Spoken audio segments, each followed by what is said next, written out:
Kasus positif virus corona di Indonesia pertama kali terdeteksi pada tanggal 2 Maret 2020 sejumlah 2 kasus. Sejak saat itu, jumlah kasus positif corona semakin bertambah. Menurut data terakhir tanggal 7 September 2020, 5 provinsi dengan persebaran kasus terbanyak di Indonesia.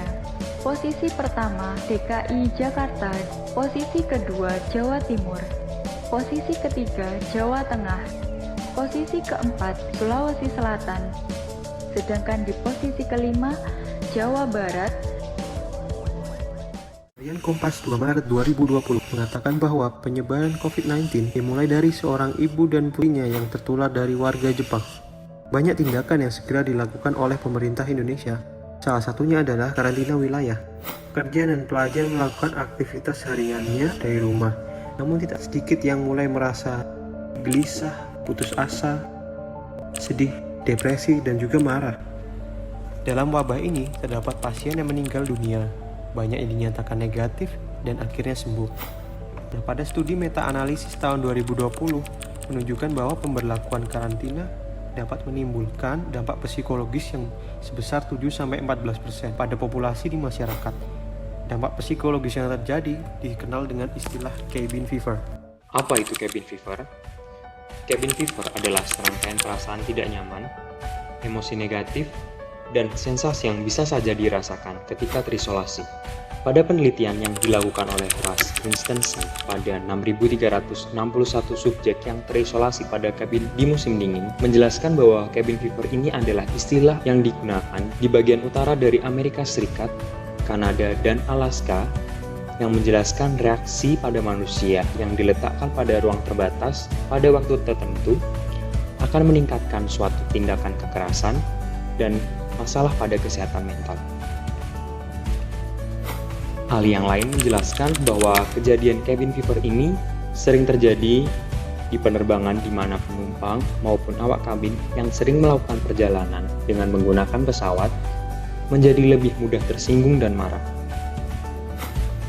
Pada saat ini, ketika pemerintah memberikan instruksi untuk mengisolasi diri, melakukan physical distancing, dan beradaptasi dengan pembatasan tempat berlindung mereka, dari hal tersebut akan terjadi suatu pergeseran gaya hidup yang memicu adanya cabin fever. Apa saja gejala dari cabin fever? Gejala cabin fever jauh melampaui dari rasa bosan atau terjebak di rumah. Mereka berakar pada perasaan terasingkan yang intens dan mungkin termasuk kegelisahan, mudah marah, depresi, sulit berkonsentrasi, gangguan tidur, putus asa, lesu, dan tidak percaya orang lain. Kepribadian dan temperamen alami akan sangat menentukan bagaimana cabin fever dapat mempengaruhi seseorang. Beberapa orang dapat mengatasi perasaan dengan lebih mudah. Mereka mungkin mengambil proyek atau terjun ke outlet kreatif untuk menghabiskan waktu dan menangkal gejala. Tetapi, orang lain mungkin menghadapi kesulitan besar dalam mengatur kehidupan sehari-hari sampai perasaan ini berlalu.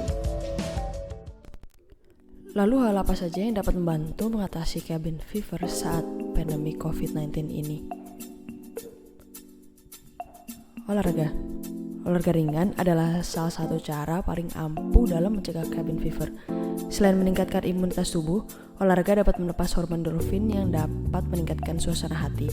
Gunakan juga media daring untuk mendeteksi olahraga yang dipandu oleh instruktur. Lakukan 20 menit sehari, minimal 3-4 kali seminggu. Menjaga kehidupan sosial. Dengan media online, kita dapat tetap terhubung dengan kerabat dan sahabat agar tidak merasa sendirian. Berbagi pemikiran, emosi, dan tantangan dengan orang lain dapat membantu menyadari bahwa apa yang saat ini kita rasakan adalah normal.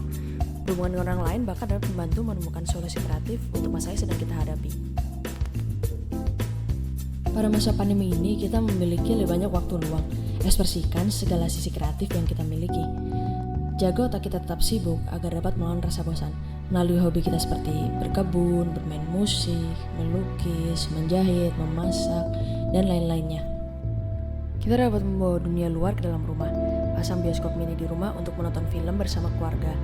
Kita dapat memesan makanan dari restoran yang biasa kita kunjungi, dan menata ulang rumah kita agar terlihat tempat lain. Hal ini terlihat sepele, namun dapat mengobati rasa rindu kita terhadap dunia luar. Kapan harus mencari bantuan? Cabin fever merupakan perasaan kesal atau frustasi yang cepat berlalu. Namun, terkadang perasaan itu bisa tumbuh menjadi lebih kuat dan tidak ada mekanisme coping yang berhasil membantu menghilangkan perasaan terisolasi, sedih, maupun depresi. Terlebih dengan perpanjangan anjuran di rumah saja oleh pemerintah, tentu meningkatkan rasa cemas dan takut. Jika gejala dirasa memberat, pertimbangkan untuk menghubungi ahli kesehatan mental yang dapat membantu memahami apa yang sedang dialami.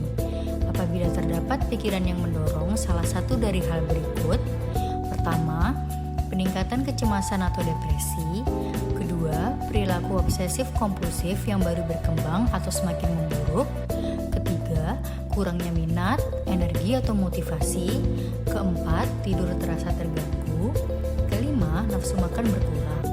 Ahli kesehatan mental dapat membantu seseorang yang menyadari perubahan suasana hati mereka. Semakin dini terdeteksi, maka semakin mudah masalah kesehatan mental untuk ditangani. Bersama-sama, Anda dapat mengidentifikasi cara mengatasi perasaan dan kecemasan yang dirasakan.